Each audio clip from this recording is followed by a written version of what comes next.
ആലേഖനം ചെയ്തുകൊണ്ട് വൈക്കിങ്സ് ചന്ദ്രമംഗലം തൃശ്ശൂരിൽ 4ാം ഓണത്തിനിറങ്ങിയ പുള്ളിപ്പുലികളെ പോലെ മാറ്റിവെക്കുമ്പോൾ ഇതാ പ്രിയമുള്ളവരെ കുട്ടിപ്പുലികളും വലിയ പുലികളും എല്ലാം കൂട്ടിയിടിച്ച് മഹാവിസ്ഫോടന വേദിയിൽ സൗണ്ടിന്റെ ഇഹലോക ചക്രവർത്തി ശ്രീ കാര്യൻ മനോഹരനെ ക്ഷണിക്കും. ചമ്പും വിരലും പരിസരത്താലും ചങ്കൂറ്റത്തെ കടമുഴക്കാൻ കഴിയില്ല ആ വെല്ലുവിളികളുമായി കുലജാതി കുടുംബത്തിലെ കുലകുത്തികളായി കടന്നു വന്ന 2 പോർക്കിരിപ്പടകൾ തമ്മിലുള്ള ഫൈനൽ പോരാട്ടം കൈയടിച്ചു കൊടുക്കും. കിരീടാവറപ്പിച്ച ഈറ്റപ്പുലി കുഞ്ഞാലി മരക്കാന്മാരുടെ ഇരുതല മൂർച്ചയുള്ള വാളിനോട് മുമ്പിക്കാവുന്ന പോരാട്ട വീര്യത്തിൽ വടത്തിൽ സമ്മാനിച്ചുകൊണ്ട് 16 പടർക്കുതിരകൾ ശിവന യവനങ്ങൾ വടമെടുത്ത് സമ്മാനമാടുന്ന കലാശക്കൊണ്ട് ഫൈനൽ.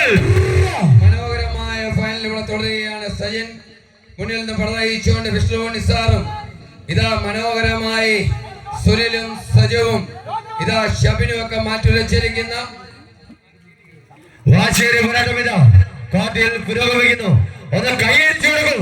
കലാശ പോരാട്ടം അന്തിമ യുദ്ധം ഇതാ പ്രിയമുള്ളവരെ നാടുവാഴികളുടെയും നാട്ടുരാജാക്കന്മാരുടെയും അഹങ്കാരം നിറഞ്ഞു വരുത്തുവാൻ മണ്ണിനും പൊന്നിനും വേണ്ടി അംഗശേഖവന്മാർ നടത്തിയ ആ പഴയ ഉടമ്പടികൾ പൊട്ടിച്ചെറിഞ്ഞുകൊണ്ട് വടംവലിയുടെ താര തമ്പുരാക്കന്മാരുന്ന വരക്കെട്ട് വെട്ടിച്ചെറിഞ്ഞ് കിരീടമുയർത്തുവാൻ കടന്നു വന്ന പോരാട്ടവും പ്രിയമുള്ളവരെ ഇതായി പള്ളിയുടെ പതക്കളി ഉയർത്തിക്കൊണ്ട് അട്ടിമറിയുടെ താര തമ്പുരാക്കന്മാരായി കളിക്കളത്തിൽ വാണരുളിയ പരിന്താണടയാളം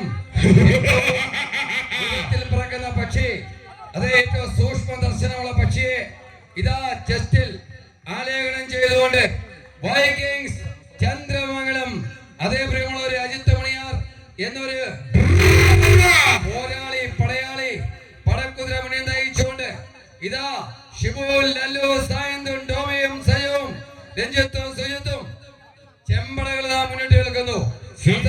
സിംഹഗർജനം മുഴകിക്കൊണ്ടിതാ ഇതാ 2 ടീമുകൾ ഇതാ കടന്നു വരുന്നു നമുക്ക് മുന്നിലേക്ക്.